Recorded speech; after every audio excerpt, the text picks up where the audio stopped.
Hey everyone, and welcome back to Signal Flow. I am your host, as always, Ben Thomas. Today we're talking about IT infrastructure in the world of digital signage.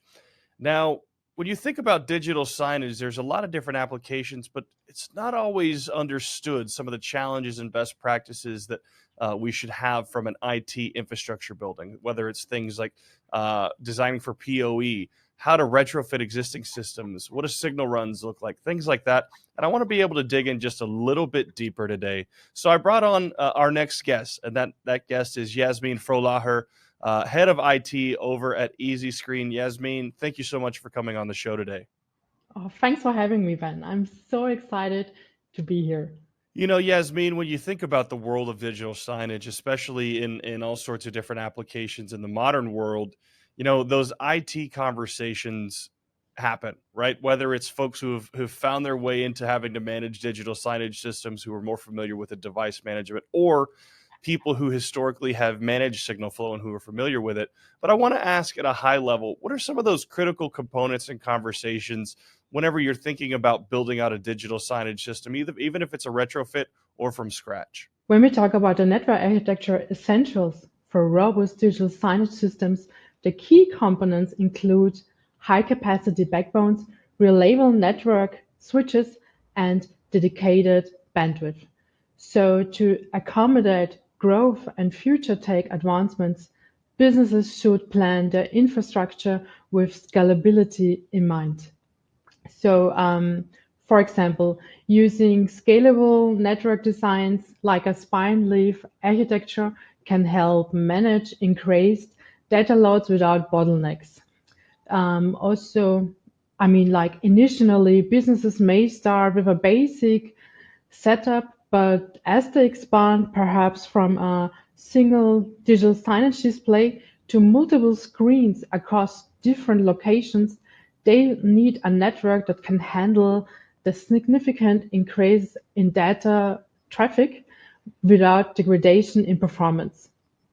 Also, implementing VLANs, um, sorry, implementing VLANs can also be crucial because they separate the digital signage network traffic from the rest of the corporate network, which not only enhances security but also improves performance by reducing traffic loads on main network components. So it's particularly important to use signage software that can handle the segmentation of the network into VLAN segments and seamlessly integrate them into the environment.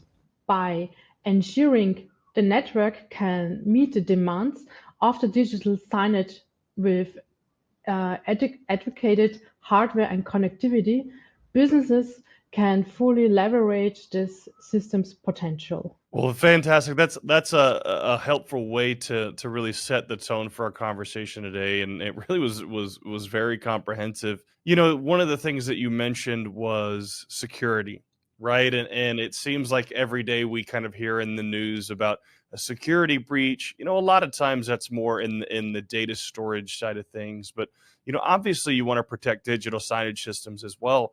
What are some of the key considerations when it comes to cybersecurity and rolling out some of these digital signage tools, especially in a closed ecosystem? So really important topic. So when protecting digital signage networks, the approach needs to be proactive and robust. But security measures in a signage network closely resemble those needed in any network out there. So like to avoid crazy scenarios like a hacker gained control over a digital signage network at an airport or hospital, it is really important to strictly cybersecurity measures, such as a strong authentication protocols, regular software updates, segmentation, monitoring network traffic or anomalies, and also tailored firewall policies like to limit traffic strictly to just only necessary services. And it's also crucial that the application incorporates standard protection features, such as an encrypted communication. So, for example, Our application takes it a step further by using peer verification to protect communication against man-in-the-middle attacks. This peer verification also allows for the use machine-specific certificates, which can exclude stolen devices from the network. Moreover, security hygiene is not a one-step process. It's not something that can be fully addressed in a single action. Often, when an end user reaches out to an AV integrator or to a manufacturer for secure information about a product, they are presented with a 60-page white paper instead of a straightforward answer. So this really need to change. And in my opinion, it should be integral in every step of the process. And I think it should start at the sales phase. Because often accountability is shuffled from manufacturers to designers and back again when issues arise.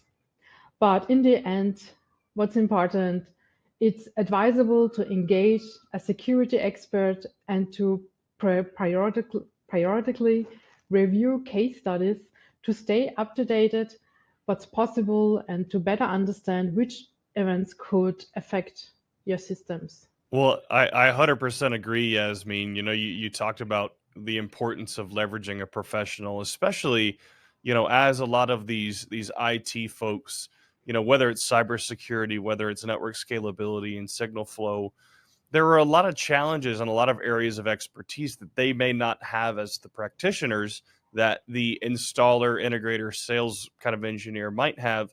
Kind of staying in the topic of some of those challenges and some of the ways that we could kind of be experts as the AV community.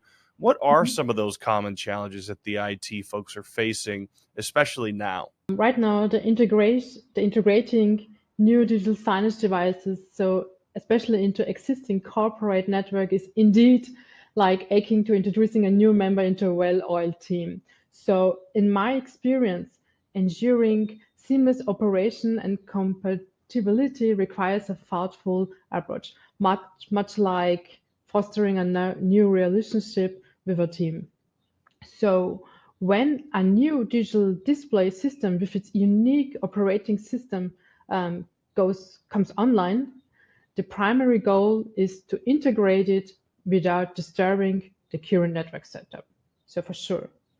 And operating signage clients securely in a standard corporate network is challenging and requires special attention to the end device, as humans are often the greatest vulnerability. So, in such environments, the use of smart displays should be reconsidered, as they are prone to outdated firmware protocols and software.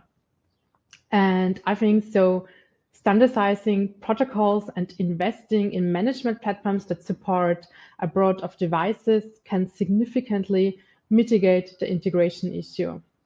It's like, I don't know, like imagine if everyone in the team speaks the same language, it makes talking and working together much easier. So making sure we follow the company security rules, um, and adds another layer of protection, keeping our network safe and making sure all our devices get along.